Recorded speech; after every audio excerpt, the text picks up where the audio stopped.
go. Let's have a look at the first topic. First topic is health. I had to have my penis looked at. By a doctor. I didn't just wake up one morning and go, oh, more people should be looking at this, quite frankly. I used to spend an hour a day at my bedroom window with it pressed up against the glass. It was a scary experience having to go to the doctors. I thought I should build up the courage to get down there and have it looked at. Well, I went in there, my courage flew out the window like a little bird. Because as soon as I went in there, I found out that the doctor who I had an appointment with was a lady doctor. Now, I obviously don't have a problem with ladies being doctors. In fact, give them the vote, that's what I say. But there is a worry if there's a lady poking round down there. In that context, what if your nethers decide, ooh, think it's time to go to work? Luckily, then, I remembered I'm not an Alsatian whose lipstick pops out at the slightest whiff of an undercarriage.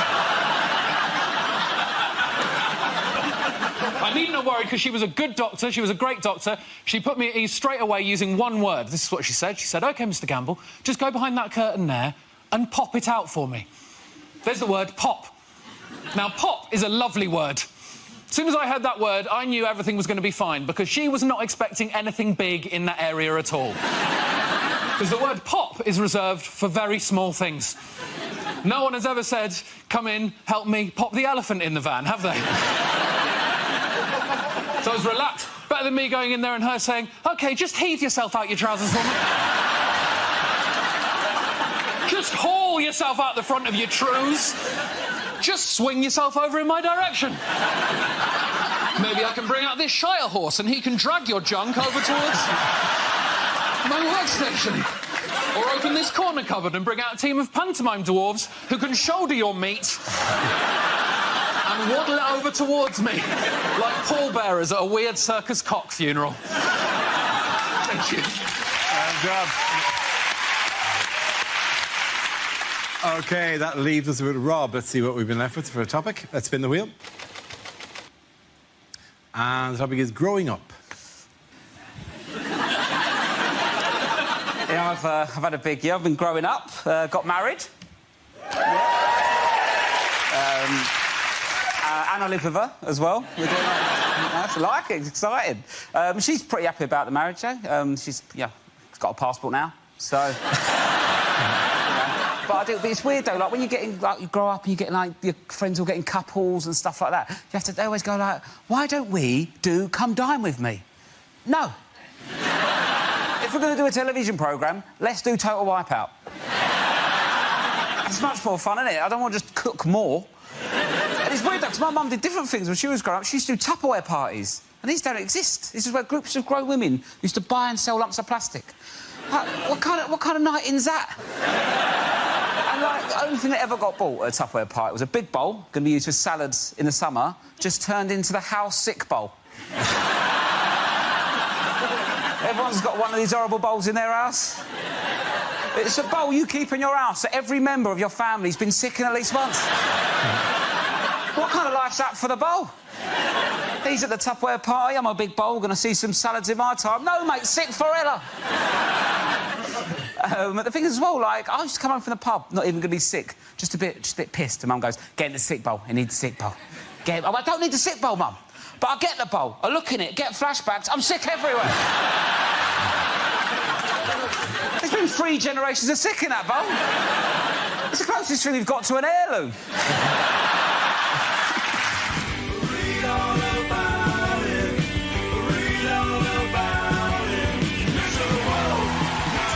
Both of you. Points for both Rob and Ed. Come on back.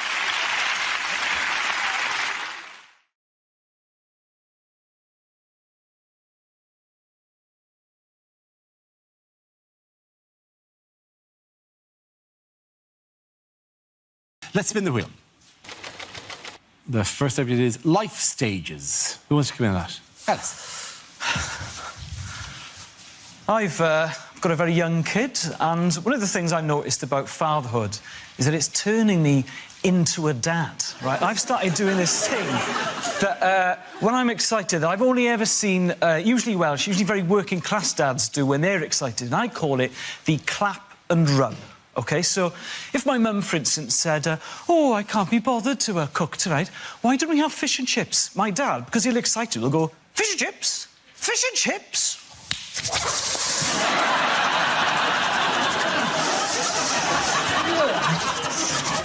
and I have started doing that now. But when I'm doing that, I'm like, what the hell is going on? Right?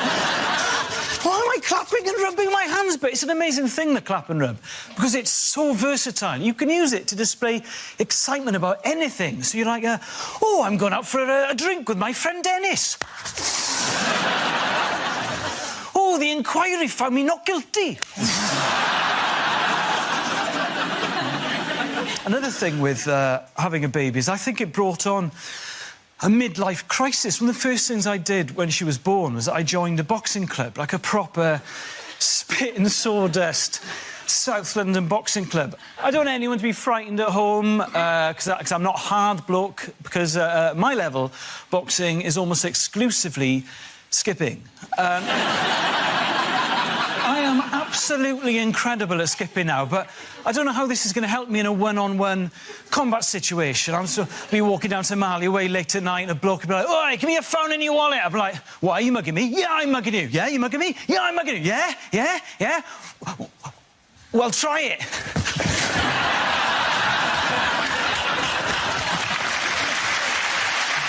you very much, Alistair.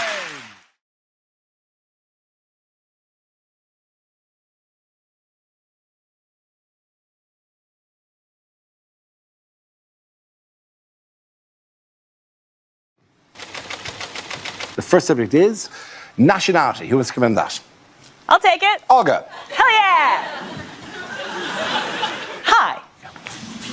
Nationality is a very big topic for me because I'm originally from Russia and I need to start every set like that because I know that they're listening. I have a very Russian name. My name is Olga. Olga is the most common name in Russia. It is, of course, Old Slavic for I wish you were a boy. My last name is K-O-C-H. It's meant to be pronounced Koch, but if you're living in an English-speaking country, 8 out of 10 times I am Olga Koch. I ran for student government of my high school under the slogan, I want me some cock.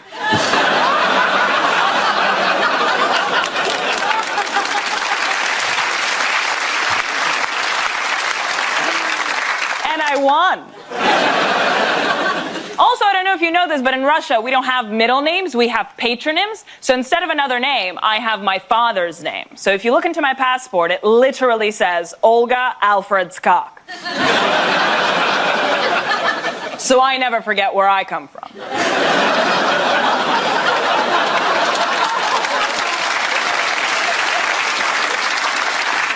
I was born in 1992, shortly after Russia elected its first ever president, which started a very long history of Russian people electing presidents all over the world. Thank you very much. Thank you very much. Olga.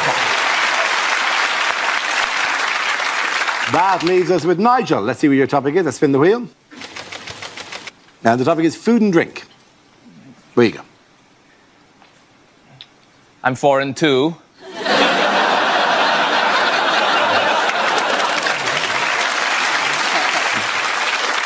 Yeah, I got the immigrants to do it. It's cheaper, you know? I'm from Malaysia originally, and I moved to the UK 4 years ago, mainly for comedy, and so I can drink tap water and not shit myself. Yeah. Favorite part of your country, by the way? Pretty great here, right? Tap water?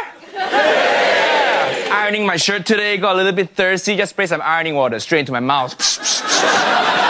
No malaria, nice. When I first moved here, I asked the guy here, like, what's the worst thing you have in your UK tap water? You know what he told me? Lime scale. Well, what the hell is lime scale? Does it give you a headache? Does it make you vomit? He said, no, it just makes the inside of your kettle a little bit white.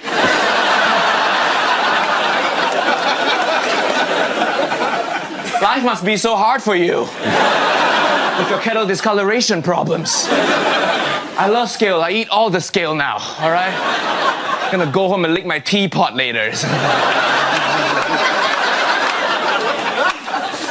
Even when we take the trains here, even the train toilets tell you the tap water in there is not drinkable, right? I'm like, okay, we'll see about that. And turns out they're right. Set myself in the real replacement bus service. Well done. Very good. Points there for Olga. Or either of them. Come on, come back. Right here.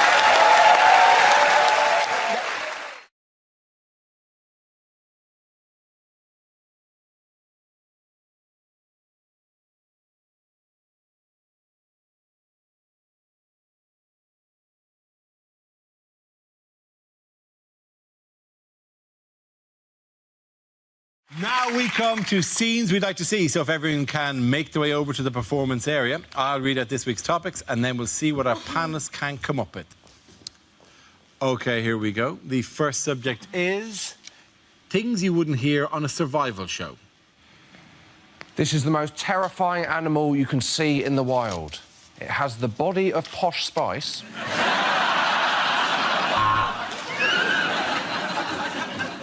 Of course, if you're on an expedition, you must always make sure you boil all the water. Now, this can really slow you down if you come to a lake.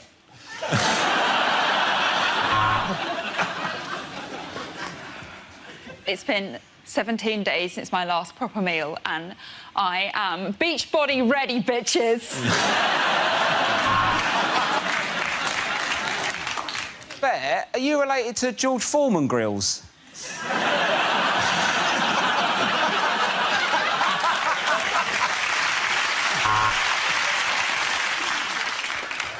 I've not had a bath for days on end. And that's because Rob Beckett's dad is in there.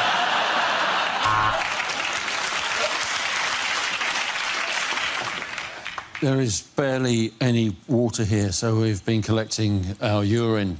But this morning, some of it was gone, and that is taking the piss.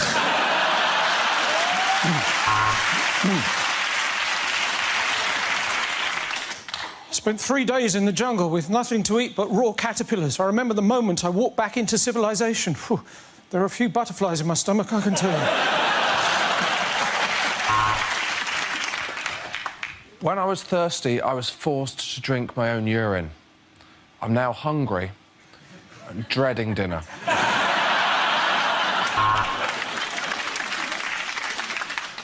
And when you're in the wild, you've got to remember what you learn at Scouts. Don't tell anyone our little secret.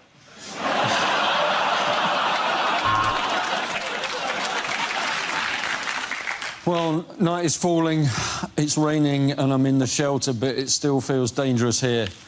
There are 6 teenagers staring at me, and the bus doesn't arrive for 20 minutes.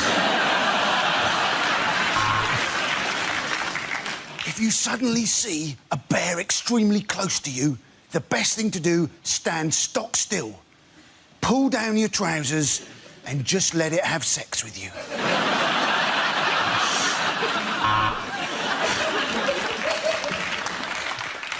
On the men's island, Derek's drinking coconut water because Derek's a hipster twat.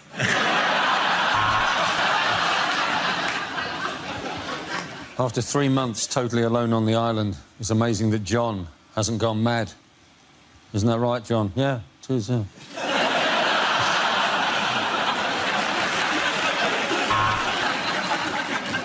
So, I've managed to make a raft to escape the island by smashing up some boats. Okay.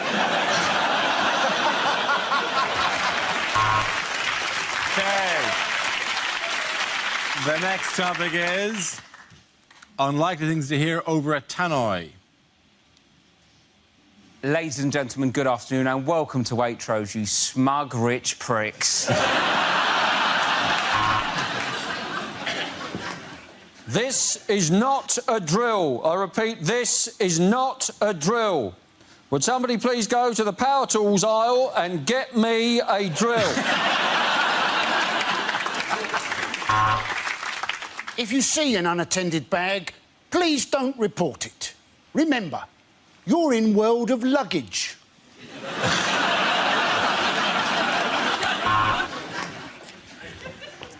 evening, ladies. Topshop will be closing in 5 minutes. Please make your way to the till unless you're over 30, in which case piss off to M&S, you ancient old hag.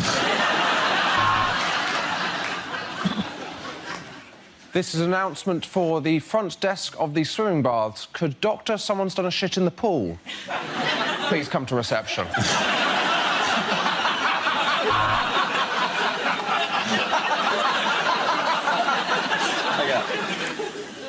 Would the couple having sex in aisle 2 please stop? Spillage in aisle 2.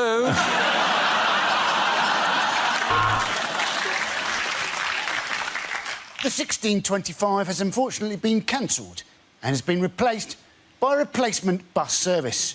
EasyJet would like to apologise for all passengers who are going to Greece. I only work in the post office for the crumpet. Watch this. Widow number 2, please.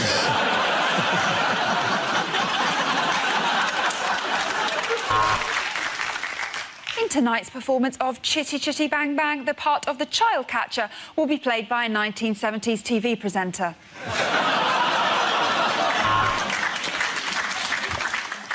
Welcome to Sexist Airways. I'm just going to pop on the seatbelt sign for a moment because we're swapping to a lady pilot.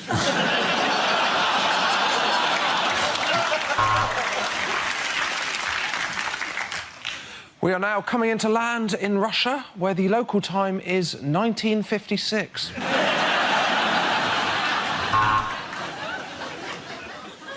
Welcome aboard the one-way saga service special to Switzerland. Just trying to have a laugh.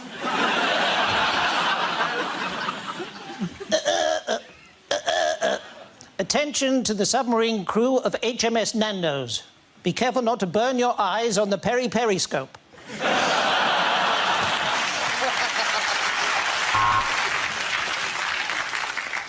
Lost children can be found at the Lost Children tent. If they're not claimed by the end of the day, they will be destroyed.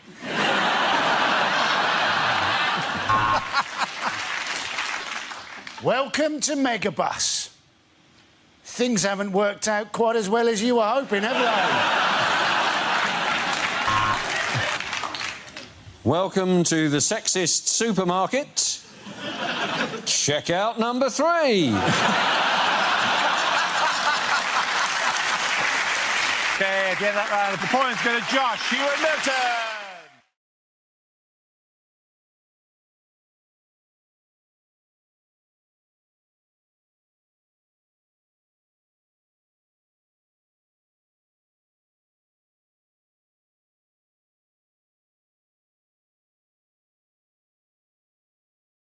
Gary, let's see what you've been left with. Let's spin the wheel.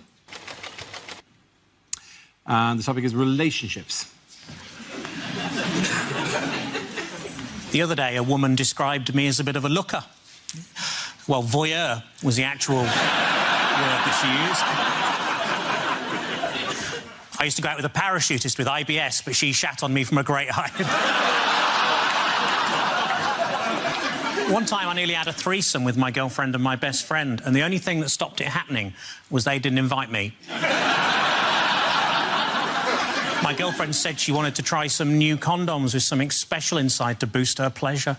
I said, oh, what's that? She said, other men. Our 4th child was called Ivy, and that's because we ran out of names and started using Roman numerals. My last girlfriend was always trying to put me down, which is just one of the hazards of going out with a vet. I tried reading a book on premature ejaculation, but I couldn't get past the opening passage. This Christmas, I'm taking the whole family to Lapland, which is great, because normally those clubs don't let kids in. I always worry when a woman sees me naked for the first time that she's just going to scream and run out the park.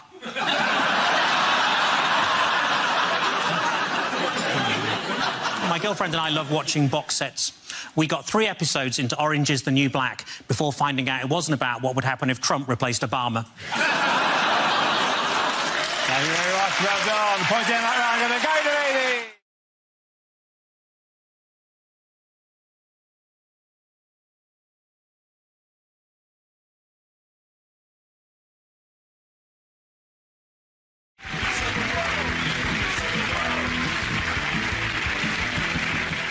As he prepares to assume centre stage, Frankie, you are Iranian President Mahmoud Ahmadinejad.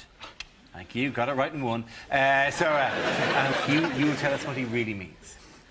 I am Iranian President Mahmoud Ahmadinejad.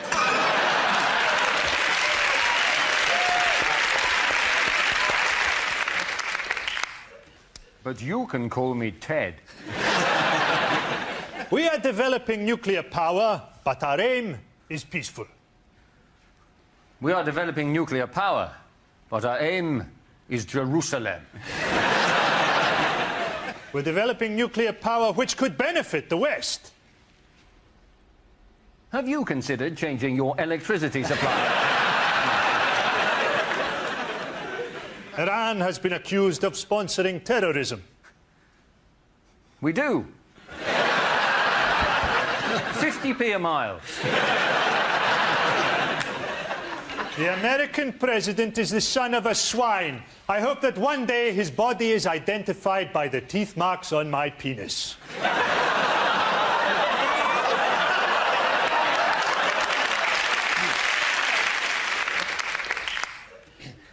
I don't like George Bush. We are a modern people. At night, I relax by listening to the Stones. Thudding into the bodies of innocent women.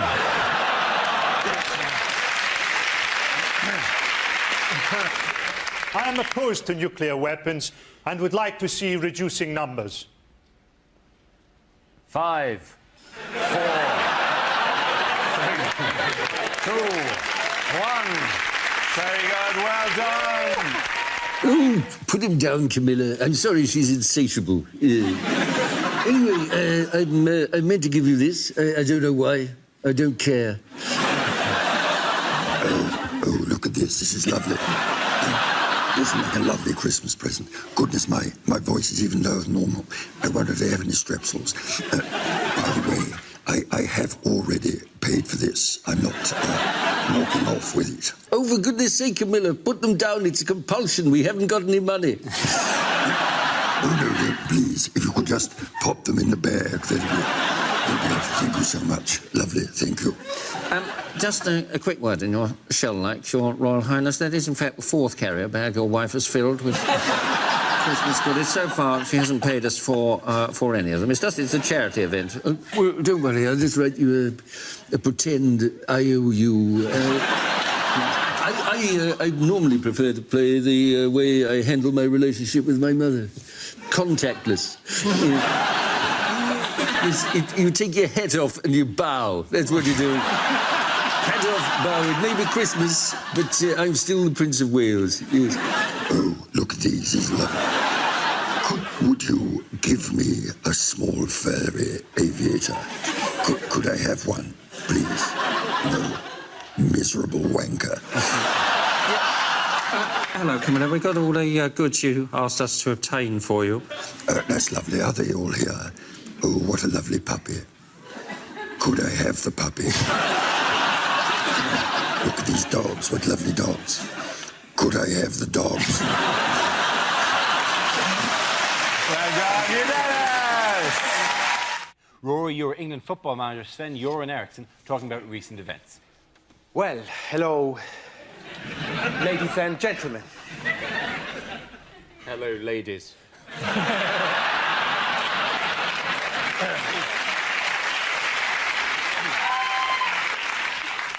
I've just had a meeting with the chief executive of the FA. Well, he said he was from the FA.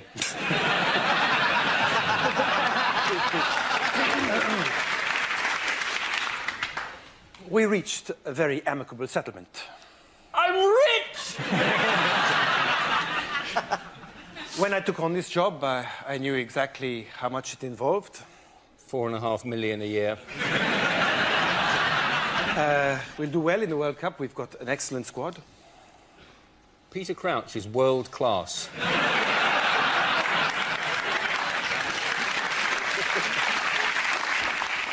I would like to reassure you that my mind is very much on the job.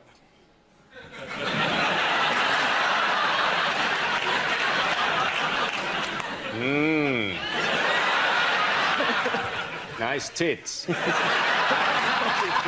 other royal news, who's been found in a car park in Leicester?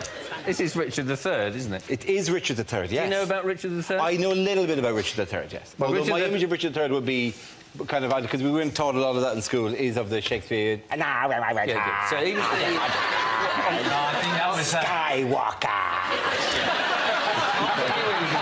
Your friends cannot save you now! Oh, the Death Star will be quite operational when your friends arrive. You get a different version. You get a different version to us. Richard III was the man who lost the War of the Roses to Alan Titchmarsh. And he died at the Battle of Bosworth, and his remains have been found under a car park in Leicester, which is great, but they don't know what to do with him because he's lost his ticket and he's got £6,000 in back payments. He's got to pay another 50 because he's buried across 2 spaces. I'm amazed that anyone's shocked about finding him. The state of car parks these days, you can't walk 10 feet without putting your feet in a Richard III. It's not a big deal either, is it? They found him in... It's not a big deal. It's not a big deal. They find Prince Harry in a skip most weeks. It's an amazing addition to Leicester's Hall of Fame. They've got Engelbert Humperdinck, Shawaddy Waddy, Rusty Lee, and now Richard III. It's the worst variety show of all. All MC'd by Gary Lineker. Please tell me that he comes on at the end. I'm suspicious it is Richard III, but firstly because, you know, they didn't have car parks in the olden days, and also because they found the bones in a small cardboard box labelled Southern Fried Chicken. Well, I think that's the reason chickens do have a curvature of the spine. Yes, they do. Wings. It is, yes. And people were a lot smaller then, so... They were, you're right. They weren't the size of a chicken. That's the way I have found Richard III. Just a chicken carcass. Yeah, look. We didn't have to dig. One of the cars pulled out and it was just here. It was just sitting there. They think he killed the Prince in the Tower. They're not quite sure, but they think it was with a candlestick or the lead piping. That's one thing. And they think that now he was probably quite a good king, in fact. Don't they? He also said a horse, a kingdom for a horse. I think he should be saying, The Force! My empire for the Force! Skywalker! that is the greatest thing of everything in the world. Like, oh, the Death Star will be quite operational. There's a pit-beating monkey. This. Yeah. I have given... like a Chinese Death Star. This Death Star a lot cheaper than the other Death Star. But it's not faster. You cross my palm with a lightsaber. I tell you fortune. You deliver to Endor. Endor outside of range. You have to correct. I put down the force field so you can get in, innit?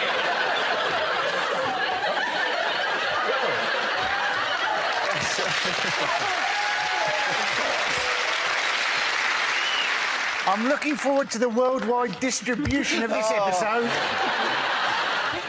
He's just so sort of unbearably sort of patronising and out of touch, isn't he? Yes. Well, who hasn't dropped some cocaine tablets and listened to the Arctic Kaiser Chiefs? I mean, it's that thing, you know, where everything is a photo opportunity for him. Yeah. And none of it's actually that impressive. So it's not that impressive to ride huskies or cycle a bike. Seeing as it's just a photo opportunity anyway, I'd like to see Cameron kick a lion's head off. I would vote for that. If he came on in his party political broadcast and kicked a lion's head off and then turned to the camera and went, could Tony Blair kick a lion's head off? We have a picture of the front row of the Tory conference. I mean, this is like Weblog Central. Look at these people here. This is the actual people who attend. If you're making a speech to people of that age, you could probably do the same speech at least 4 times. Because you've figure at least 2 of them are going to be dead the next year. One of them's going to forget, and the other one's probably not going to hear it in the first place. They must have been quite confused. It must have been, when's Daniel O'Donnell going to sing? There was a lovely kind of... I have to say, I hated it when there's comedians in the audience, particularly when they're in the royal box, because my wife loves the tennis, absolutely, and she's glued to Wimbledon every year, and every time it cuts to the royal box, it'll be like Michael McIntyre or Stephen Fry is in there. I can just feel my wife's eyes on me, like, if you were just a bit funnier. Unlikely lines from a blockbuster movie. I cannot hold her, Captain! I cannot hold her! Oh, no, hang on, I'll put it in the cup holder until she cools down. Say hello to my little friend. This is Warwick Davis.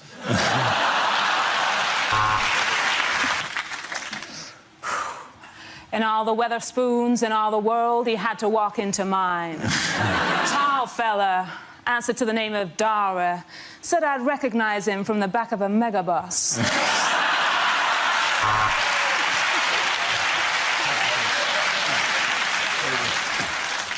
This is the furthest outreaches of the universe. Alpha Centauri. How did they get to host the World Cup?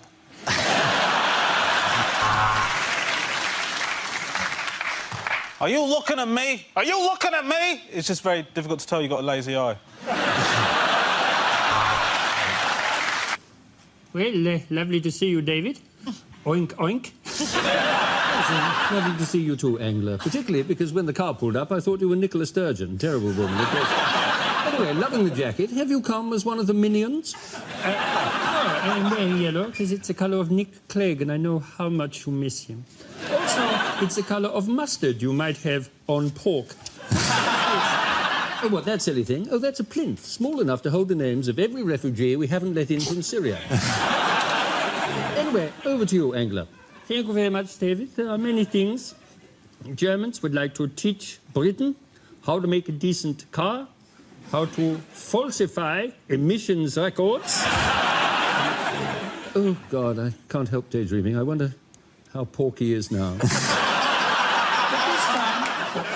Mostly, I want to talk about the European referendum. You plan to renegotiate, then hold an in-out referendum. This is wrong. It should be in-out, then shake it all about. Well, thank you, Angler. That's certainly the approach I took in Oxford all those years ago.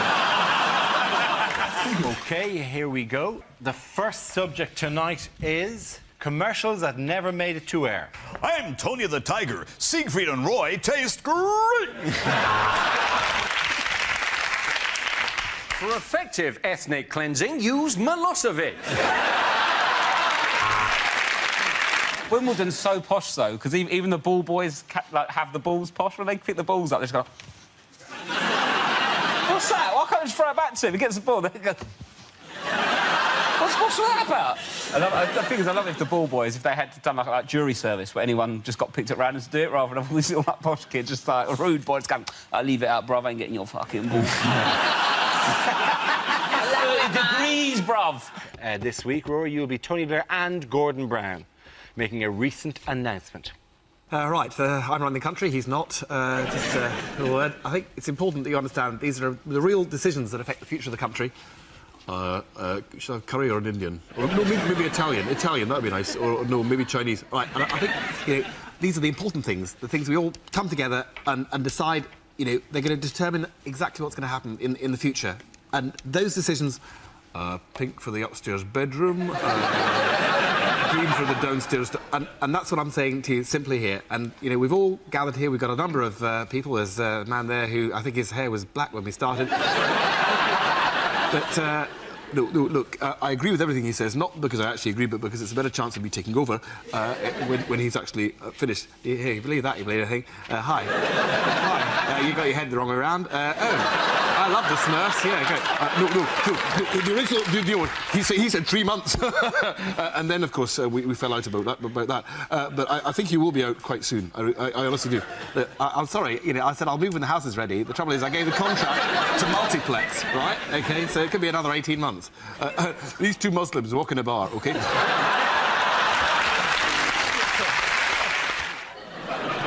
Hello. I'm looking for a woman with massive tits.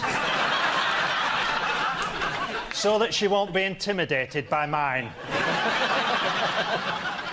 I'm looking for a lady who can share the good times and the council tax. I've taken a lot of care with my appearance. I've taken care to appear like a cartoon dog who's accidentally swallowed a pickle. I've always wanted to have sex in a car, and I've got two. So I reckon if we park them side by side and take the doors off, I could just about manage it. So get in touch if you fancy friendship or something more, by which I mean intercourse. Our next round is Bombshell phone calls. Here, two players take on the identity of famous figures who are on the phone to one another. Frankie or Tony Blair calling American President George W. Bush, who will be played by Rory. Hello, George. Pick up the phone. What's that ringing sound? Mr. President, it's the telephone. Okay. Hi, who's that? This is Tony. Tony. Hi, haven't heard from you in a while. Didn't we speak yesterday? Oh, that Tony. Yeah. Just 1 second. I'm going to put you on hold. Do we know this guy? He's from Great Britain. Are they for us or against us? I think we're not currently fighting them, sir. Sorry, Tony. Your call is important to us. Go ahead. Well, I hear you've been having some trouble with Dick Cheney. Mr. Cheney's an upright guy. He's an outstanding citizen. And I just want to say he's a great deputy prime minister. No, he's not. Vice president, sir. He's vice president. Thank you.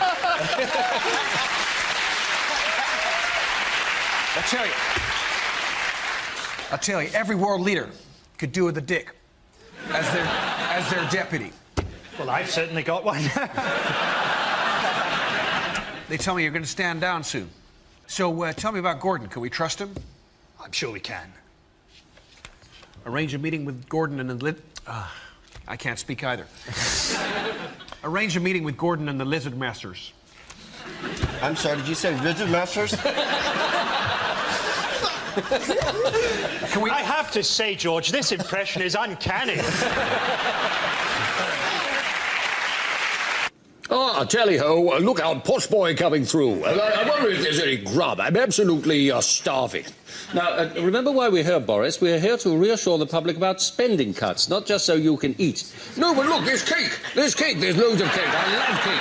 They've got all sorts of cake. They've got pink cake. They've got blue cake. What am I? Am I pink? Am I blue? Am I pink? I've never been pink. God, I sound like William Hague. Anyway, all the cake's on cameras. He's got loads of cash from the spending cuts. Actually, this is the last £10 left in Britain, so we'd best be careful with it. Well, I want a meringue. I love a meringue. I love all the cream in a meringue. Well, why don't you share mine? I mean, times are hard. Well, I could, I suppose, but I have a rule. I have a rule. I never share anything with another man, unless, of course, it's his wife. There we go. Now, careful, don't get any of the white stuff up there. No, that would be very bad. Anyway, so do you have any change? We were hoping to save some for the poor people. It doesn't really matter, but if there is some left over. Have you? £3, lovely. That's absolutely perfect. God, there's a big crowd here. I wonder if I could do them for the congestion charge. They absolutely love me for the congestion charge. They love my blonde-haired buffoonery. They love me. Come on, Boris. Oh, yes, they love me. And they love me when I'm riding my bike. That's what they really love. Yes, oops. There we go. That's the Pakistani betting syndicate satisfied. Oh, look, lovely. Sticky fingers. Yes, I love a sticky finger. That's not the first. Oh, look, a genuine Cockney. Hello, how are you? Oh, Lauren Lummy, who shot Cock Robin, apples and pears. Down the old chimney and Mary Poppins, the Cray twins, innit? I'm sorry, I have no idea what you're talking about. Well done, you. Things you'd never hear a French person say. Of course, it looked hopeless, but we kept fighting.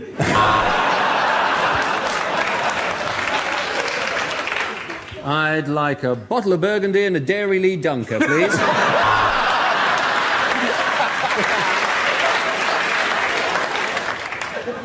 You're English. How nice to meet you. J'aime beaucoup, Monsieur Jeremy Clarkson. I've just bought a wonderful little holiday home in the south of Birmingham. Okay, our next topic is what the voices in Tony Blair's head are saying.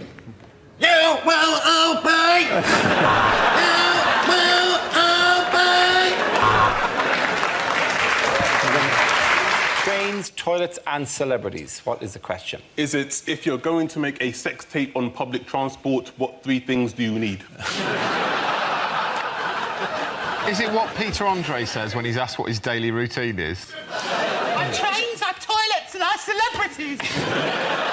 Is it high pitched but not Australian anymore? Our trains, our toilets, our celebrities. I went to a voice coach to get rid of my Australian accent, and I can't help thinking she's done something wrong. I've been over in this country for a while, so I sometimes slip into both fucking accents.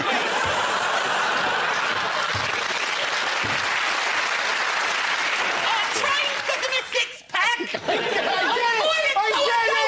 I don't miss my jeans. And then on to the celebrities are making the money for the kids.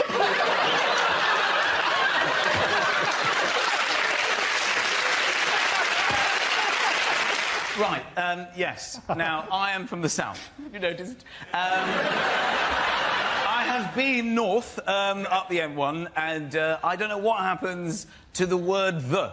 It seems to disappear at about junction 25 on the M1, and the word the just goes, that's it from me, I'm getting off. You go on ahead. Are you coming with? No, I'm not interested up there. And then you get there and they don't have, they say, oh, fridge, oh, you're going up to, what are you doing? My first experience of this was when I went to the cinema in Leeds. I saw The Lion, the Witch and the Wardrobe. I had more fun asking the woman what it is I'd booked to see than watching the entire movie itself. So what is it I'm seeing here today? Took one, took witch and took one. What's he talking about? Are you hearing this? Are you taking toothpaste? Yes, of course. I thought it might be a nice idea maybe to go to HMV and get a DVD of The Lion, the Witch and the Wardrobe, maybe The Good, the Bad and the Ugly, and perhaps an album by The. And just line them up on the counter. What is it I've decided to purchase here? Took one, took witch and took wardrobe. Took good, took bad and took ugly. And took. Thank you. Well done, Michael. When I went on Dragon's Den, how much did I want for a 2% share in my body hoover business? James, talk numbers. How many? What's your turnover? Well, Deborah. I haven't really got the numbers in my head. That's what they say, isn't it? Right, I'm out. That usually gets... Is it what is the count in Sesame Street up to now? We think he's just somewhere in a bar, just still counting. Tiny Transylvanian puppet in a bar. 1.5. We start tonight with a round called Picture of the Week. I show the panel a topical image and ask them to tell me what's happening. So, what's going on here? Is Putin saying, damn, did I put the cyanide in the tea or in the sherry? Is Cameron, in fact, trying to upset Putin by trying to drink his sherry in the most gay way possible? Putin does look really relaxed, doesn't he? I think he's watching one of his favourite sports and there may be 2 bears killing a dog. What, Bear Dog? I love Bear Dog. I watch it on Russian television all the time. Cameron presumably is just saying, 2 more series and I invade Syria. Is that David Cameron tries to lighten the mood at the G20 by playing a tiny trumpet? Are you sure it's not actually a picture of Mr. Burns and Smithers? I think they're discussing election strategy. I think Putin's explaining how he's already won his next 4 elections. Presumably they're playing the Obama speech drinking game. Every time Obama says red line, they have to have a drink. Maybe neither of them are speaking. That's true. Yeah. Just taking apart the entire conceit of Richard's bit. Can I just say at this point that I can't do an impression of David Cameron? I don't think anybody can. And in fact, I think I was only asked on this program tonight because Dara actually was a appointment earlier in the week that Dara was not feeling very well. So they said, so we need to cover in case Dara doesn't make it to the show and the recording. So if you can come in and do that, would be great. Annie Parsons.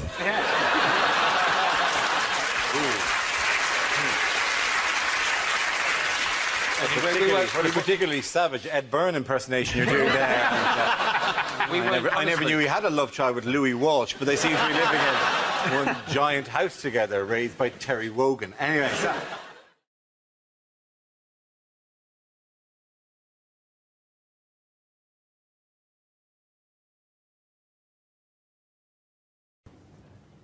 The most important thing to remember about crime is that any law only makes sense in context. Look at sport. Punching someone repeatedly in the face is lauded in boxing, but is seriously frowned upon in table tennis. Similarly, if you come out of your corner in a boxing round bouncing a little ball on a bat, it's going to be literally seconds before you're staring at some lights. Furthermore, Moses. Now, there's a man who'd be on pretty much anyone's list of top 5 Jews. But think about it. When he led the children out of Israel, he was technically guilty of 3,000 counts of abducting a minor, bush arson, trespassing and abducting the sea. And yet he walks free today. There really is no justice. Well done, John. Very good. Sit down. OK, the subject is alternative energy sources. Who's going to come in? John. Despite what the government say, we do not need nuclear power in Britain. There are many great new alternative energies out there. Much of the Middle East is currently able to harness the power generated by hating America. Every flat burnt there is now hooked up to an enormous generator which can power a fridge in Tehran for a week. And this is renewable energy, because America have pledged under Kyoto to produce a new flag for everyone burnt. So, in winding the entire planet up, they are in fact pioneers in easing our reliance on fossil fuels. And we've got to do something.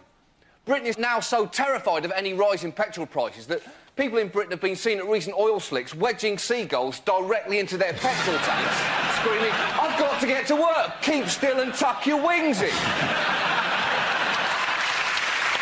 Well done, John. Please, sit down. John.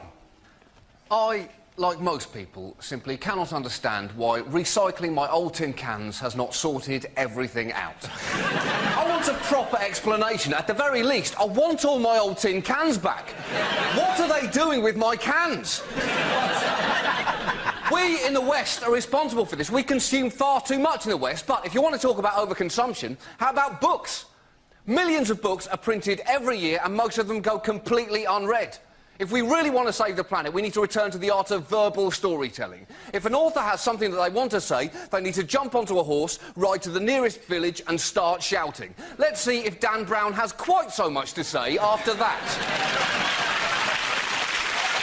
Is it how many people actually care about the environment? I mean, actually, genuinely care. Don't say they care, but actually care about it. At a gut level. Well, let's face it, we all have far bigger and more tropical fish to fry. Greenpeace constantly thump on about how we must save this planet for our children, our children's children, and our children's children's children. But hold on, what if they don't have any children? They might not want children. Let's not spend what is quite a lot of money on hypothetical children. Yeah. Also, I know kids, they like bikes. They like shiny red bikes. I promise you, you show a kid a clean rural stream and a shiny bike, and I'll show you a kid sitting on a bike whilst pissing in a stream. Are they not the future? So, you spray on. Where did all these flags come from? It's Beirut. You can't buy a loaf of bread, but you can get 200 Danish flags to burn. What's the matter? More than that, most hysterical people now have got filing cabinets filled with all flags from all nations of the world, ready soaked in paraffin, just waiting for someone to say something unpleasant. Or what's that, Luxembourg? Oh, that's an offhand comment about Islam, isn't it? How do you like this? Any more for any more? I will take all of you down, Portugal. You're here somewhere. Do you know what's very strange is that 27 years ago when I was at university, I studied Muslim law. I was one of the first people to study Muslim law in this country. And I'm also Danish, and I have never been so popular with the newspapers. They go, where can we find a Dane who knows about Muslim law? Wait a second. Who ever thought those two things in my life would suddenly come together? That is the weirdest Venn diagram in the world. It is strange. Set of all the people who are Danish, set of all the people, and then just you in the middle. No, that's it. I'm it. I'm the one. Yes, in the shaded area. Yes. It's just... The Danish paper said that all they were trying to do was test extremist Muslims. You think, oh, well done, that was a fantastic idea. That goes right down with the whole kind of whether a bull can pass the whole red rag test as it's waggled in front of its face, or testing how hot a fire is by shoving your hand into it. Oh, it is hot. I have burnt my hand. I thought I would, but it's nice to know that it's nice to be sure. I'll check again. Still hot. Yeah, still hot. In these volatile times, ow again. Bob's owl fight aftermath. He didn't stand a chance. The owl constantly had the high ground and kept swooping and swooping. And he tried to fend him off with, like, a rolled-up leaflet about something good, but he just kept going. It attached itself to its head, and he can't be seen to hurt a living thing. He's a kind man, but eventually he just had to kill it with a brick. His tactics were always bad in that he actually tried to sneak up on the owl, but then the head spun all the way around. And the owl said, gotcha. Oh! Don't ever try that, because they know exactly what you're doing. Great fighters, the owls. Win in a fight between an owl and a tiger? An owl. An owl. An owl. An owl has the high ground, Linda. The tiger, it's just going to come down. Exactly. The owl would basically adopt Muhammad Ali's rope-a-dope. It would make the tiger just swing itself out and then just go in and peck it. I think, hand on heart, we all know this is not making the edit. Our first topic is sport. Who wants to come in on that? John. So, the hunt for the New England manager is now on, but the most exciting thing about this is it's actually going to be a hunt. The FA have bought a pack of hounds. They're giving them a sniff of Alf Ramsey's old hat, and they were last seen marauding across the English countryside, tooting on their horns. Sport is now the only way to guarantee improvement in a country's transport infrastructure. Again, look at the Olympics. We're going to get this Olympic javelin train, which will go from King's Cross to the Games in just 7 minutes. But once again, the most exciting thing about this is it's actually going to be a javelin. You're going to have to get on board it like a witch would get on a broomstick, and then Steve Backley is going to throw everyone just short of their destination. Very good, John.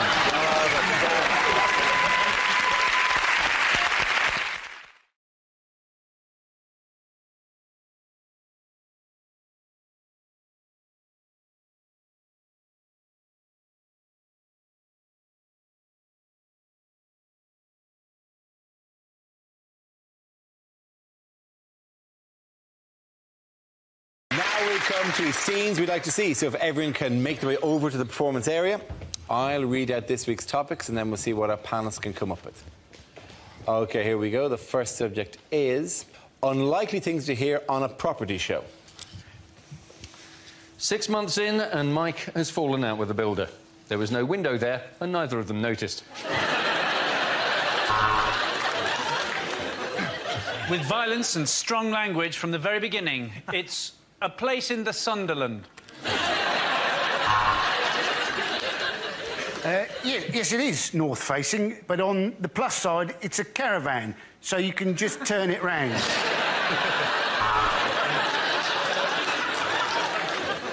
Get that fish out of here, it stinks. You should never leave a place in the sun.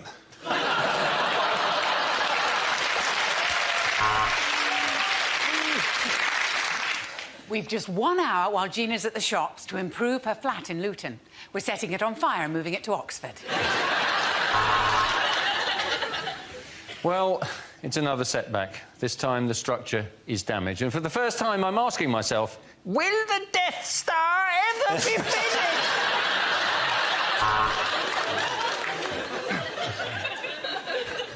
And more information on how to get together a deposit for a house can be found in our free leaflet, When Will Nana Die?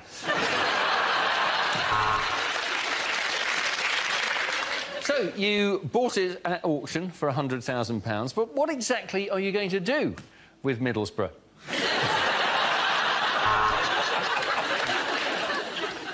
Well, what we've done is we've knocked the wall between the kitchen and the lounge down, and what that's done is killed all the people who were sitting in the lounge.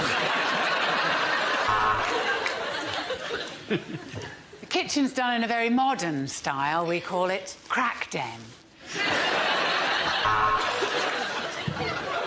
We're looking at a well-equipped council house in Hull. Fridge, oven, washing machine. In fact, this is one of the nicest gardens we've seen. This week on Grand Designs, my gran designs a house. It'll be shit. She's got terrible arthritis and not even a rudimentary qualification.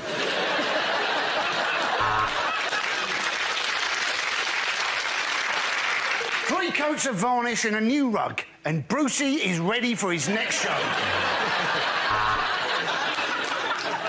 Welcome to the 74-hour-long obsessive-compulsive episode of How Clean Is Your House? Knock it down, tarmac it, fuck 'em.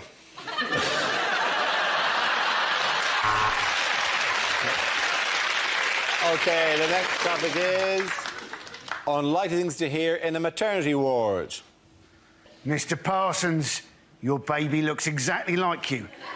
But mind you, so does every other baby. There are complications, I'm afraid. For a start, I'm not a doctor. I definitely can see the head. You should do your flies up, Doctor.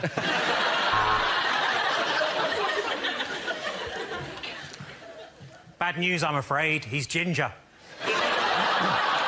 Your Highness.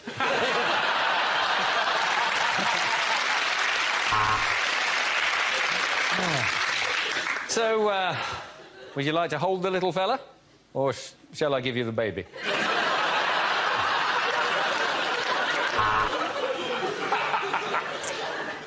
Mrs. Jones, I'm going to need you to push. And then when we've got the ambulance started, we'll try and get you to hospital. Oh, God, is that my baby? I've given birth to Andy Parsons.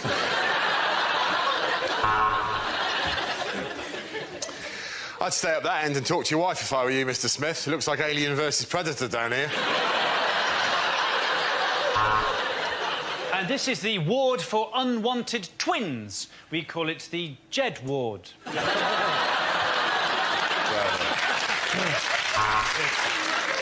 Basically, you just turn them over and slap them on the arse. These nurses' parties are great.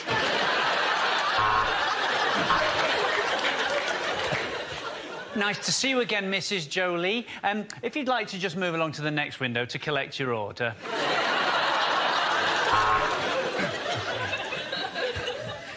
Oh, this isn't your first baby, is it?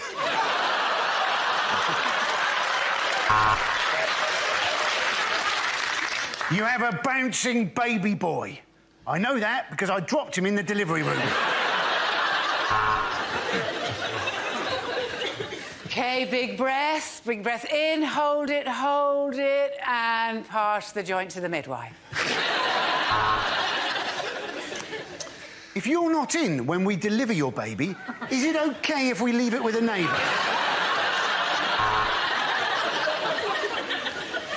That's good. No, no, I do like it, darling. Just not in that colour.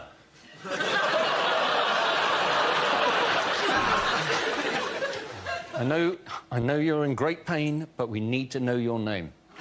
Right. Doctor for Mrs. Fuckoff. OK, give that round. Paul's got a great Joe and Andy.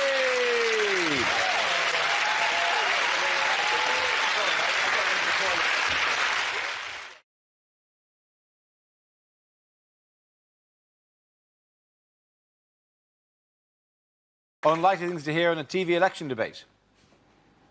The truth.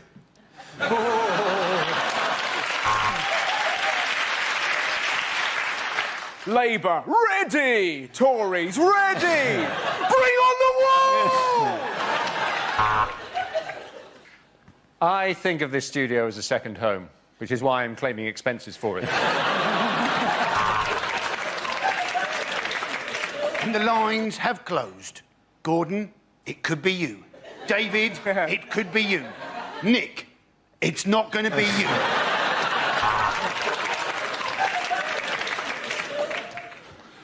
We in the Tory party are going to give the north of England a huge boost, and then all the people can come out and lick the chocolate off it.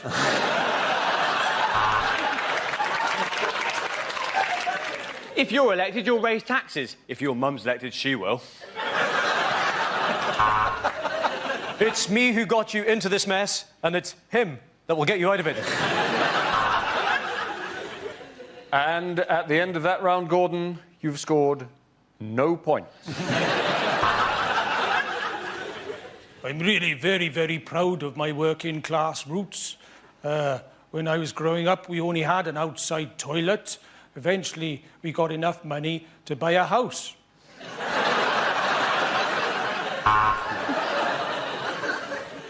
Cheryl, tonight you're going to be mentoring the Lib Dems. Let me know, Pick. What's your real name? How will we shorten waiting lists? Simple. By letting the weak die.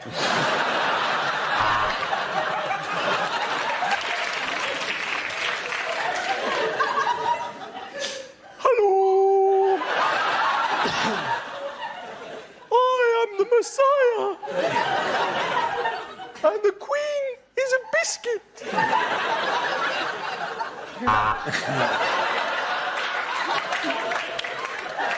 I am almost certain that was a floating voter. Very good. The end of the round, the points go to Patrick, Hugh and Milton.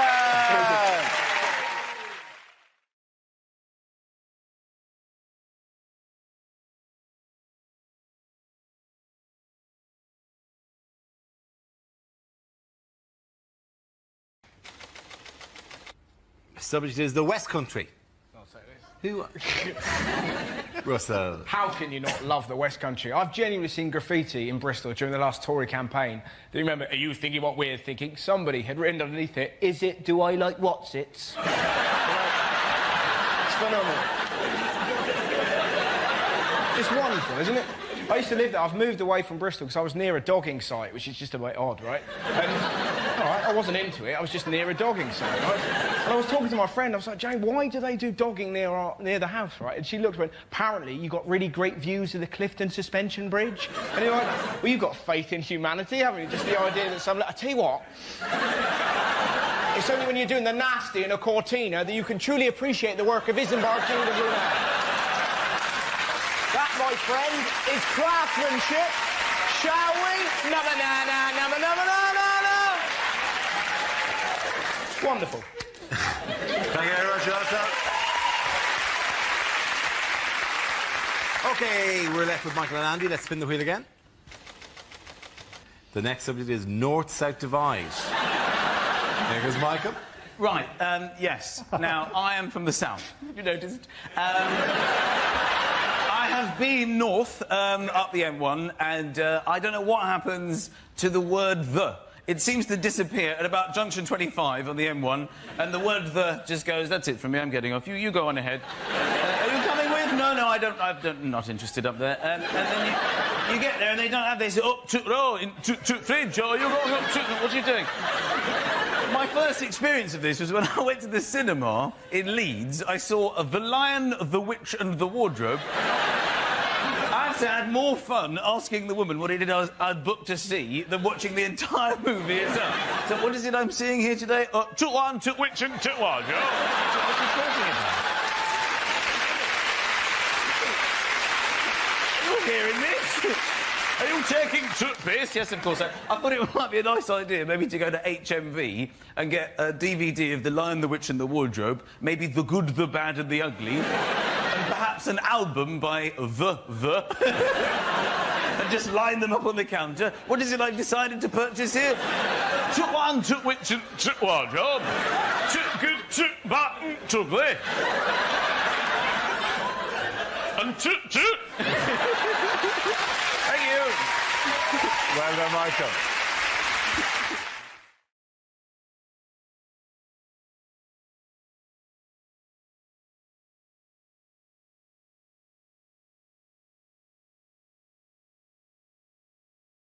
Now we come to scenes we'd like to see, so if everyone can make their way over to the performance area, I'll read out this week's topics and then we'll see what our panelists can come up with. OK, here we go. The first subject is unlikely things to read on a health insurance form.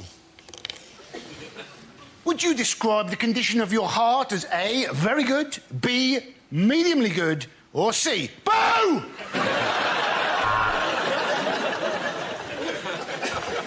Do you ever temporary blackouts?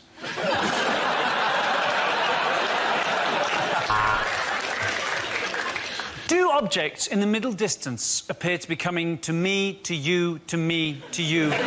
You may be suffering from chuckle vision.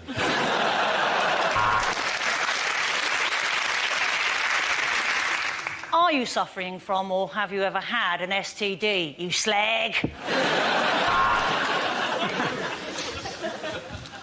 Are you the only black guy in a horror film?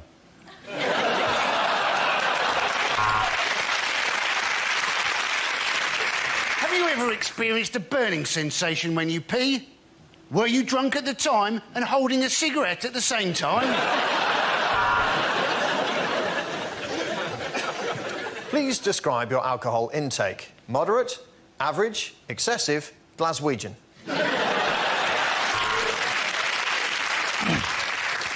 What's your blood type? He can do 50 words a minute, innit, bruv?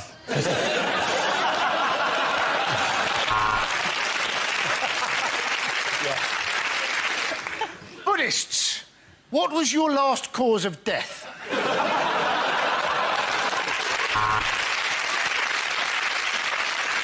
Do you suffer from dyslexia? If so, please put a bic in this tox.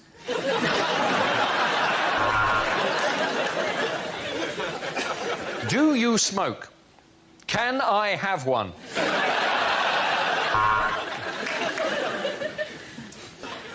Do you hear voices? No. Are you deaf? No. So you do hear voices? Yes. I'm sorry, you have lied. Would you describe yourself as very fit, quite fit, or a bit of a minger?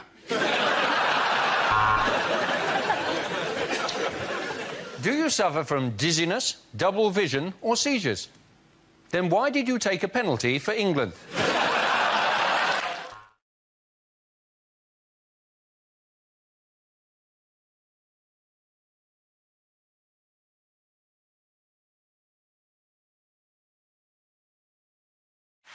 We start with a round called If This Is the Answer, What is the Question? On the board are 6 categories. Holly, which category would you like? Can we have home news? OK, home news it is. The answer is no. What? What is that going to be about, I have no Dara? idea what story this could possibly refer to. What is the question? UKIP's immigration policy. Is it do Man United have a defence? Is it how should you not answer the question, did you pack these bags yourself? Is it what is the least uttered word in a porn film?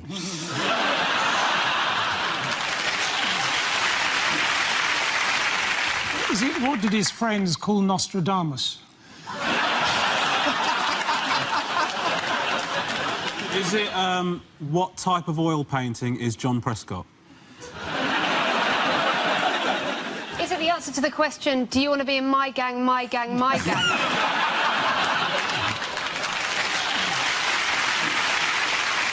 Is it can Tesco's financial director count?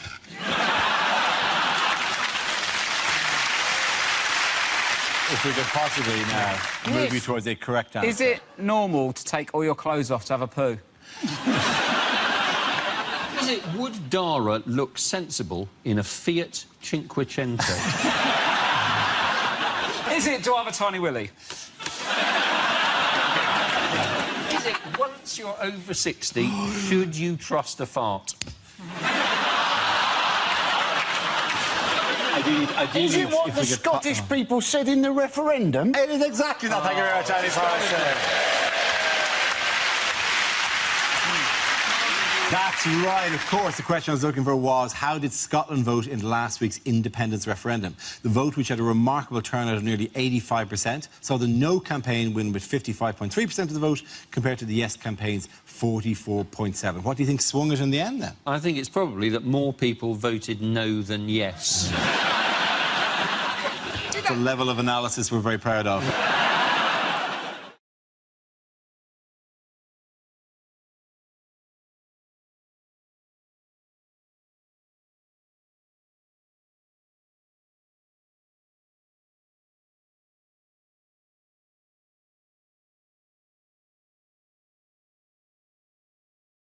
Unlikely things to read on a motorway sign. For Middlesbrough, take the exit marked hell and then lose the will to live. Accident. You were one. Love, Mum and Dad.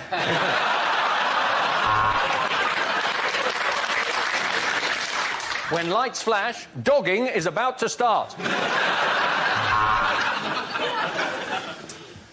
There may be trouble ahead. Prepare to face music and dance. You are now 200 metres beyond the junction that your piece of shit sat-nav is telling you you're approaching now. For those of you looking for more safety tips, text now. Beware, giant scissors coming towards you along the dotted lines.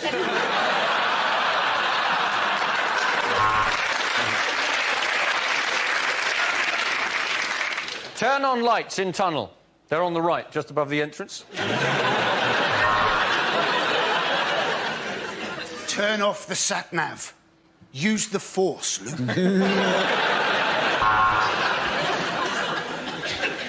The North, where the men are real men, and so are quite a lot of the women.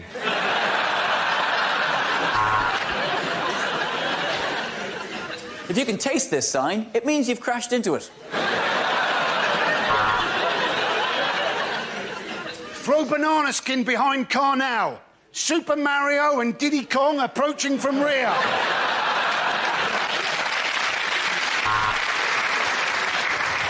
There was a young man from Preston who tried to drive to Heston. The sign wouldn't rhyme and he ploughed into the back of a juggernaut.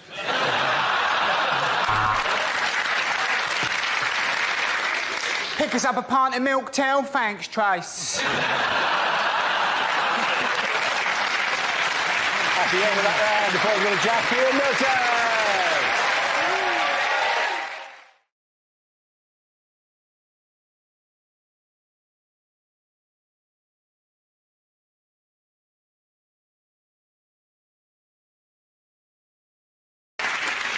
The next round is called Between the Lines. Rory and Hugh, can you make your way to the Mock the Week press pit? In this round, one player takes the role of a person in the news giving a press conference, while the other says what they really mean. Rory, you're England football manager Sven-Göran Eriksson, talking about recent events. Well, hello, ladies and gentlemen. Hello, ladies.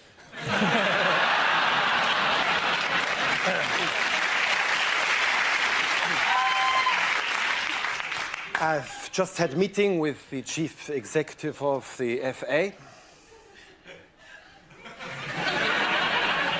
Well, he said he was from the FA.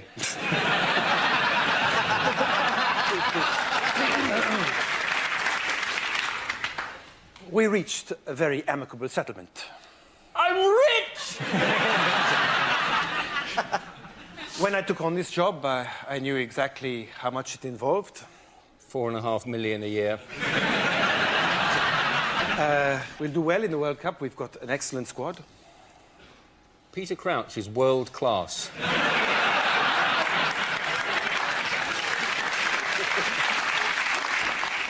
I would like to reassure you that my mind is very much on the job.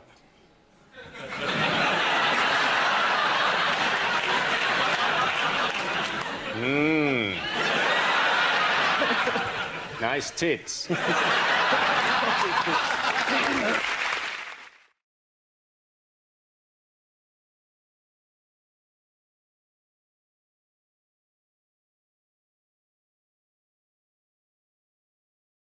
Let's spin the wheel again.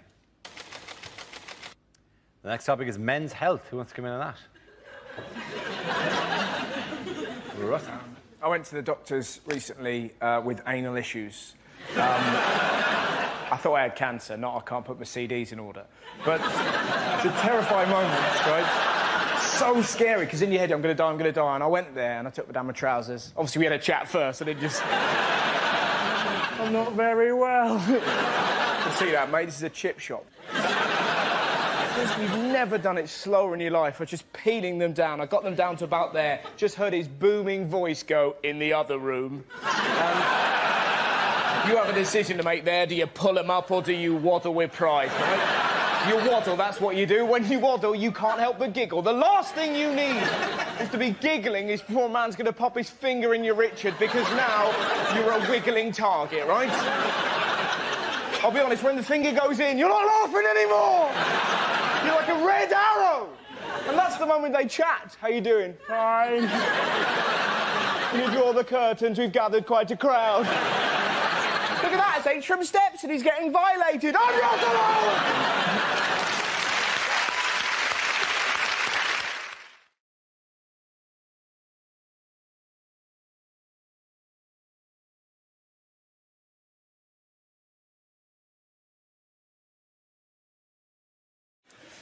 Commercials that never made it to air. Have you got a wicked side? Then you're a prick. Take 2 bottles into the shower. Not anymore, I've got a proper dildo.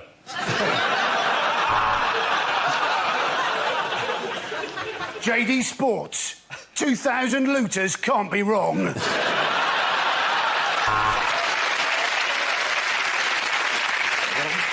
Do you suffer from dull, lifeless hair? Don't worry, Andy Parsons will buy it off you.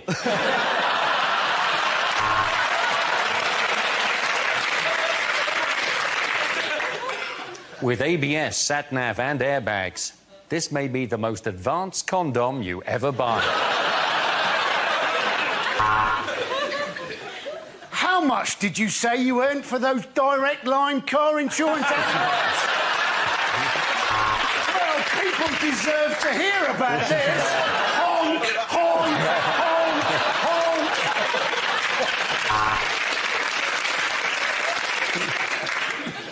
Dara O'Brien.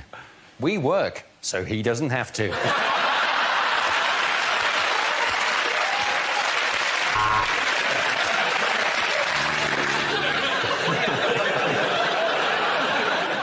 Cash for cash. Send us your cash in an envelope and we'll send it back, minus commission.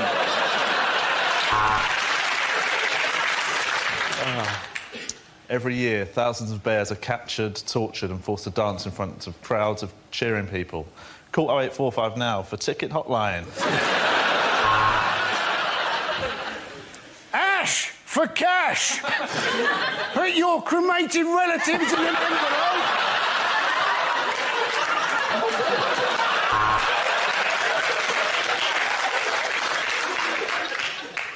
Got that bloated feeling? My uncle had that, he was dead in a week. Smash for cash. Put in mashed potato in an envelope.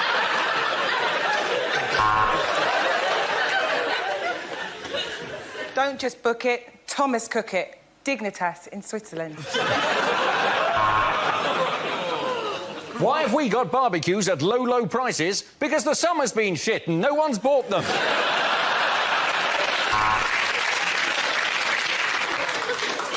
At the Dogs Trust, we never put down a healthy dog. But the minute one coughs, it's in the Thames.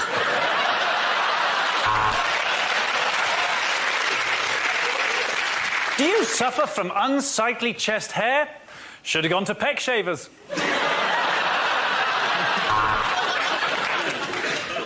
links. Come on, virgins, wash your cocks. Okay,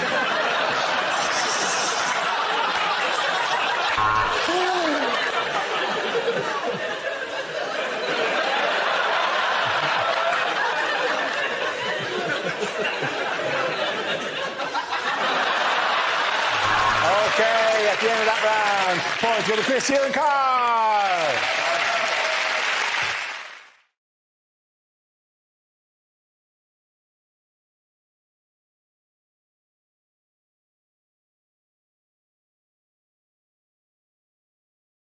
Our next round is called If This Is the Answer, What is the Question? On the board are 6 categories. Adam, which category would you like? The economy, please, Dara. The economy is the category. Yep. The answer is 691 million. What is the question? My first thought was, how many people worldwide will watch Boris Johnson pick up the Olympic torch and think, ooh, David Bowie's let himself go? Is it, how much is a Kit Kat in Zimbabwe?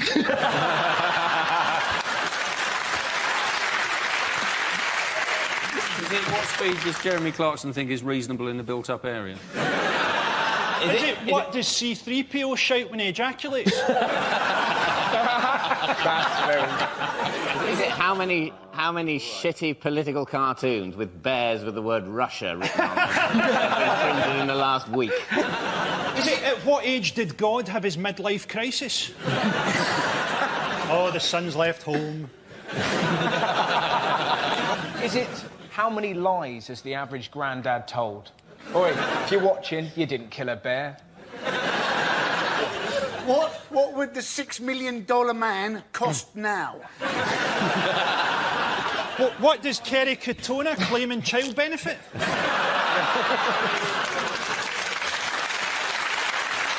I know the actual answer. It's how much money did the Royal Bank of Scotland say that they'd lost this week? Yes, exactly right. Well done.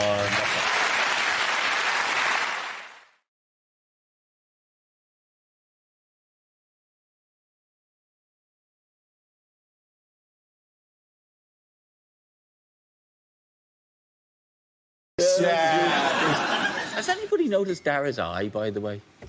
Is it off-putting? Do you think the people at home will be concerned? What has happened? I do. There's just a little star in the eye. It's got infected. So is that really it? No, it's a. Has Brian Cox been beating you again? Look into the telescope. He said, "Look hard into the telescope," and he bruised my eye, ramming it into shit. Go on, look at that hurt you. That's my good eye, Brian. That's my good eye. It's just trying to turn you into Patrick Moore.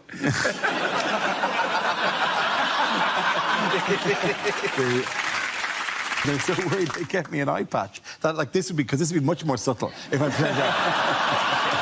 I presented the entire show like that because I've got a tiny infection in the eye. To be fair, I have a secret desire to have an eye patch. I don't want to ever lose an eye. That's not how much I want to have an eye patch, but I think they're cool.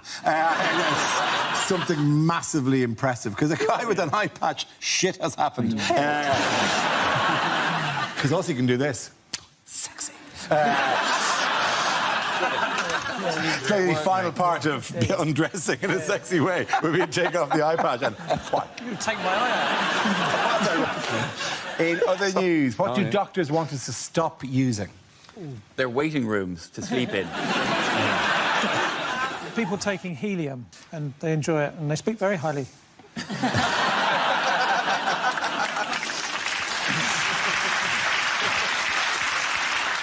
Bizarrely, that's correct. Which is... It's a finite resource, and it's needed for MRI scanners. And what not? Yes, very, very true, yeah. It's being used up on fripperies like balloons. And squeaky voices. Yeah, although I'm doing this one without it. They're worried that instead of helium then in balloons, they will instead start using nitrous oxide in balloons, but nitrous oxide is laughing gas.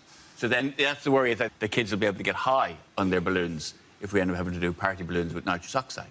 But if you're worried about kids getting high on nitrous oxide balloons, you can surely get high on a helium balloon just by holding on to it.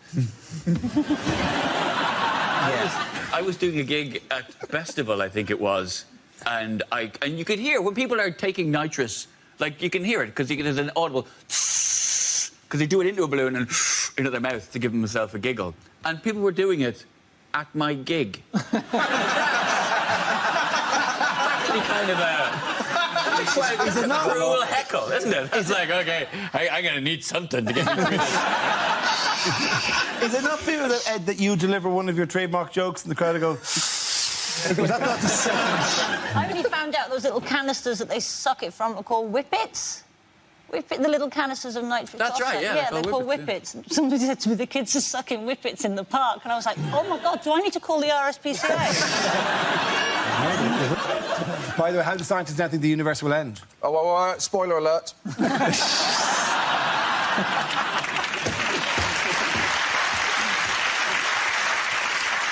There's a thing called the Big Rip.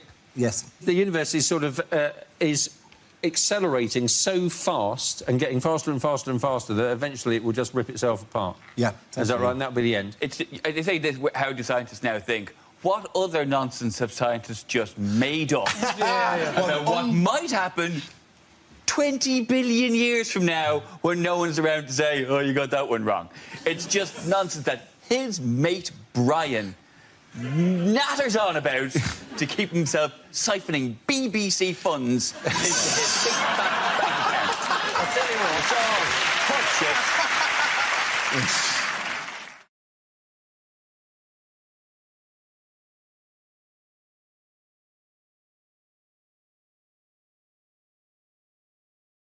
The next round of call is This Is the Answer. What is the question? On the board are 6 categories. Dane, which category would you like? I'll take sport, please. Sport, OK. Yes. Your category is sport. The answer is 24. What is the question? What's my age when it comes to young person's rail cards forever?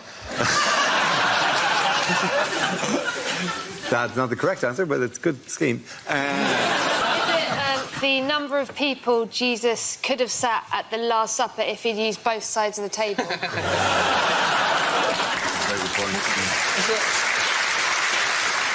Is it, according to Nigel Farage, how many of the Turkish population will be living in Turkey in 2020? Is it how many English hooligans you need to take down one Russian ultra? Is it, once the initial novelty has worn off, how many times a day does the average person regret buying that cuckoo clock? Is it the age at which porn films think you're a MILF? How many dance troupes was I kicked out of for being too edgy? How many more movies are left in the Fast and Furious franchise?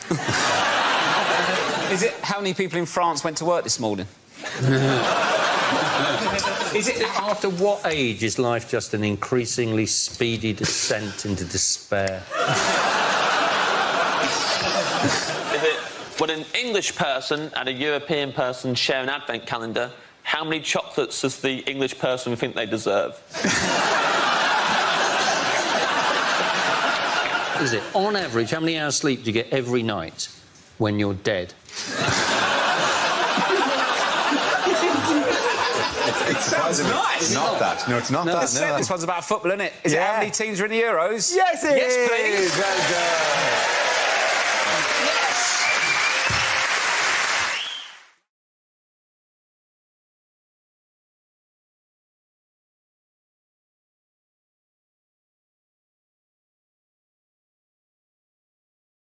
Now we come to scenes we'd like to see. So if everyone can make their way over to the performance area, please. I'll read out this week's topics and then we'll see what our panelists can come up with. OK, here we go. The first subject is unlikely things to hear in a police station. Here, Sarge, the microwave's broken again. Taser that meat pie for me, will you?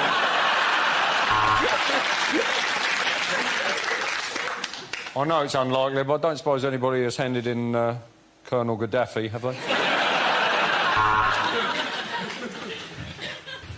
I noticed the burglar making his escape. At this moment, I cursed the police cutbacks and gave chase, shouting, Nina, Nina, Nina.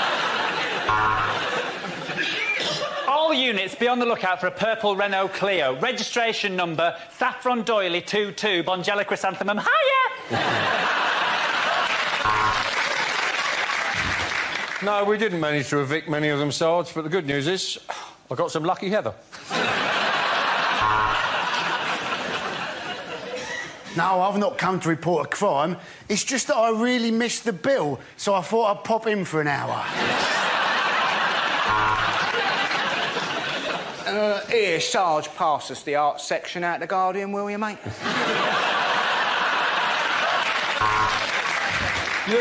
Yes, I know how identity parade works. That's her! That's her! That's the woman I robbed.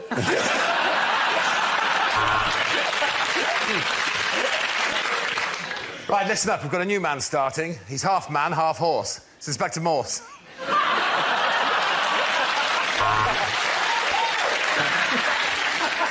Yes, our new 50-inch plasma screen TV. It is rather nice, isn't it? Well, if you can't beat them, eh? I am charging you with the murder of Mrs. Thompson. That'll be £7.19, please. Right, listen up. There's a giant fly attacking the station. I've called the SWAT team.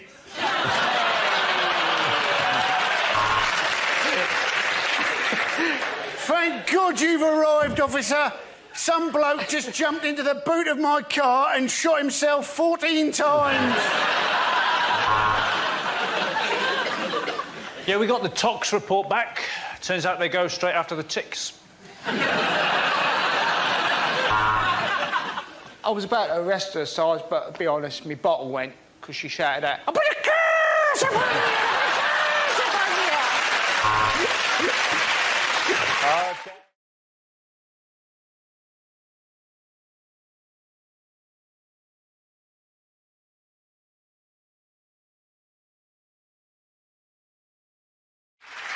Now we play a round called NHS Revolving Door of Happiness.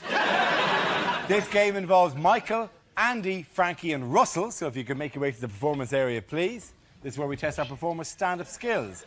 We spin our high-tech news generator and it randomly settles on a topic and anyone can volunteer some jokes about the chosen subject. The team producing the funniest stuff gets the points. OK, here we go. The first subject is... Let's spin the wheel. It's travel.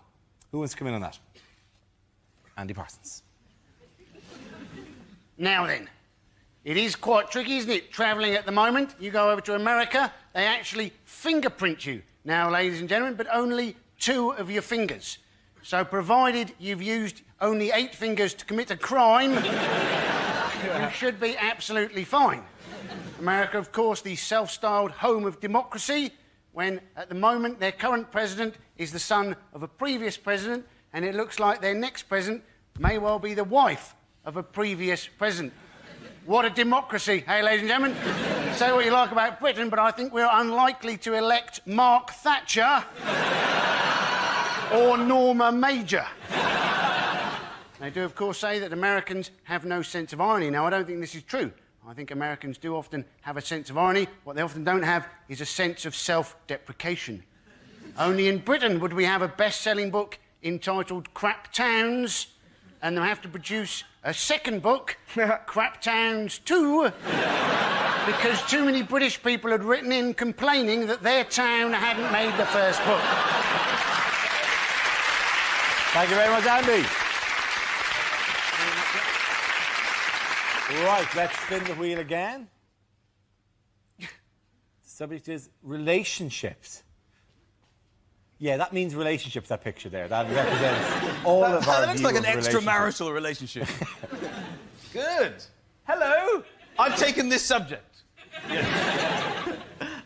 Yes, I am in a relationship with my wife. Thank you. We've married for 3 years and we've been together for 8 in total. And supposedly this is enough for her to say to me the other day, quite by surprise, she says, I want to try this thing. My friends have done it. I've seen it on the TV. It's really good fun. Just say you'll do it. I'm like, I don't know what to do, so I can't really agree to that. Just say you'll do it! So I thought, OK, well, I don't want this to be a row. I haven't really said anything yet. So I said, fine, what is it? She said, great! We can write a list. It really took me by surprise, of 5 people we're allowed to sleep with from outside of the marriage. I thought, are you joking? Are you serious about this? It's really good fun! I've already done my list.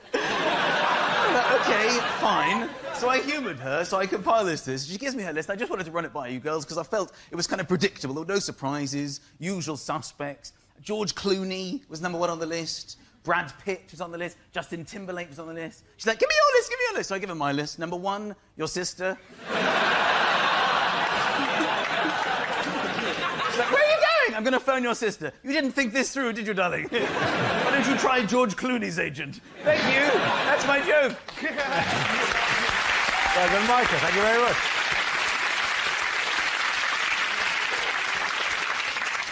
OK, Russell and Frankie are left. The next topic is men's health is the next top, as represented by the knee. The window on the man's soul, the knee. Well, we've all been there, let's be honest. Jesus. And it's got quite a nice pant ferret there, which is a bit of hair. Never mind. Hey, we all call it our pan ferret. No, don't be children.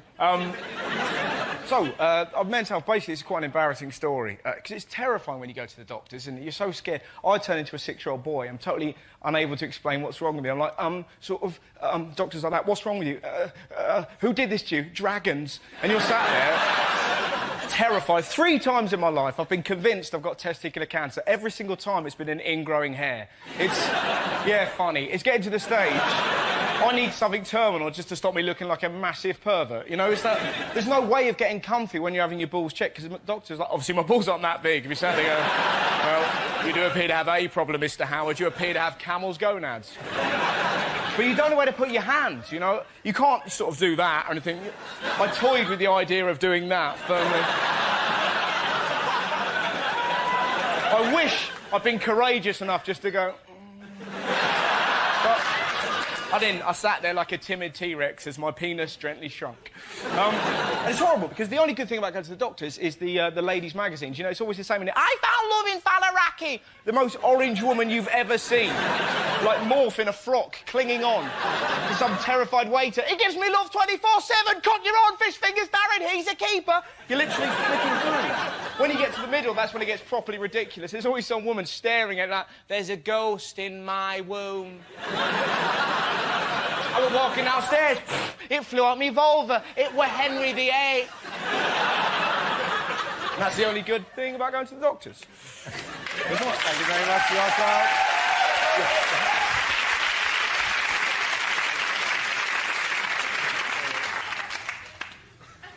Thank you very much. OK, I'll give him a round of applause again. Sorry, everyone.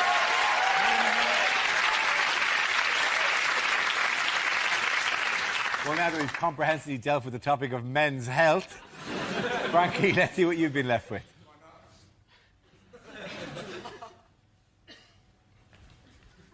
Yeah, it's you. By process of elimination, Frankie, away you go. Latvian runners. I'm guessing that's sport. It's sport. Oh, did I not? Oh, I thought we were still on men's health, to be honest. I thought we were still dangerous to the testicles, really. That's what that picture seems to indicate to me. OK, we'll, let's do it again. Sorry, my mistake. OK. Do you want to go? Yeah, there we go. Frankie, let's see what you've been left with. I'm guessing sport. They say that the Olympics is going to rekindle English national pride. I mean, come on, for 9.2 billion, you could have written "fuck off Germany" onto the moon.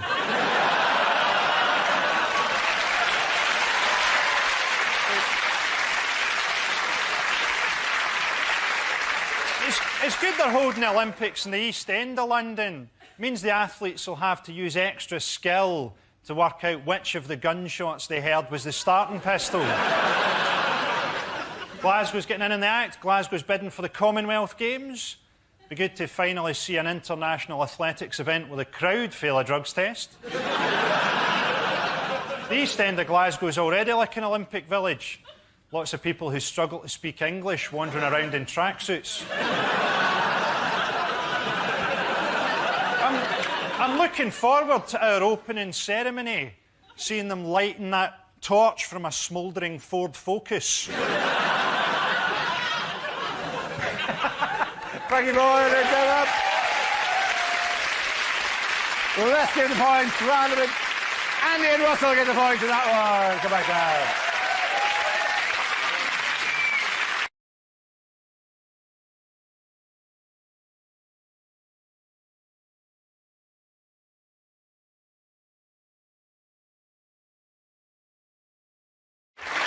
This round is called Prime Minister's Questions. For the purpose of this game, I'll be the Speaker of the House of Commons. Rory, you're going to take on the role of Tony Blair. Jeremy and John, you are his Labour colleagues on the front bench. Over here we have the opposition benches with Linda, Hugh and Frankie. You'll be debating on the heavyweight issue of the week to start. I'd like the Prime Minister to give a statement on the government's reaction to the toads in Hamburg, which have been spontaneously exploding. Prime Minister.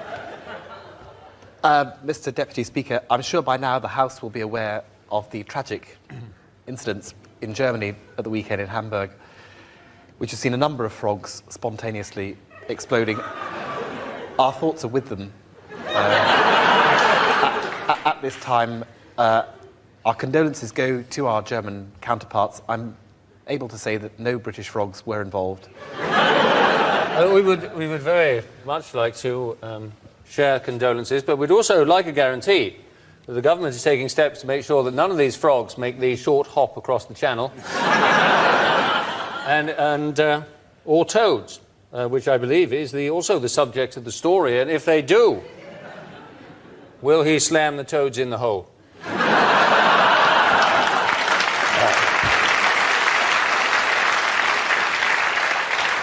Can I just point out to the honourable gentleman, the cause for these exploding toads is, I'm afraid, inflation. And I'm sorry to say... Yeah, oh, yes. Oh, yes.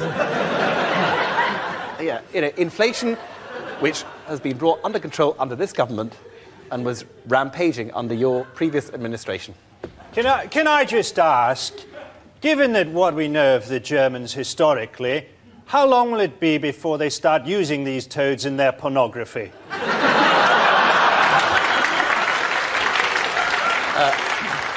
I think that's one for the Minister for Arts and Culture. Tell me, what steps has the government taken to prevent a suicide toad attack? Exactly. And I would further add, what measures is the government taking to institute identity cards for toads and frogs who could be getting into this country, soft-touch Britain, as ever, passing themselves off as something harmless such as an owl or a chaffinch?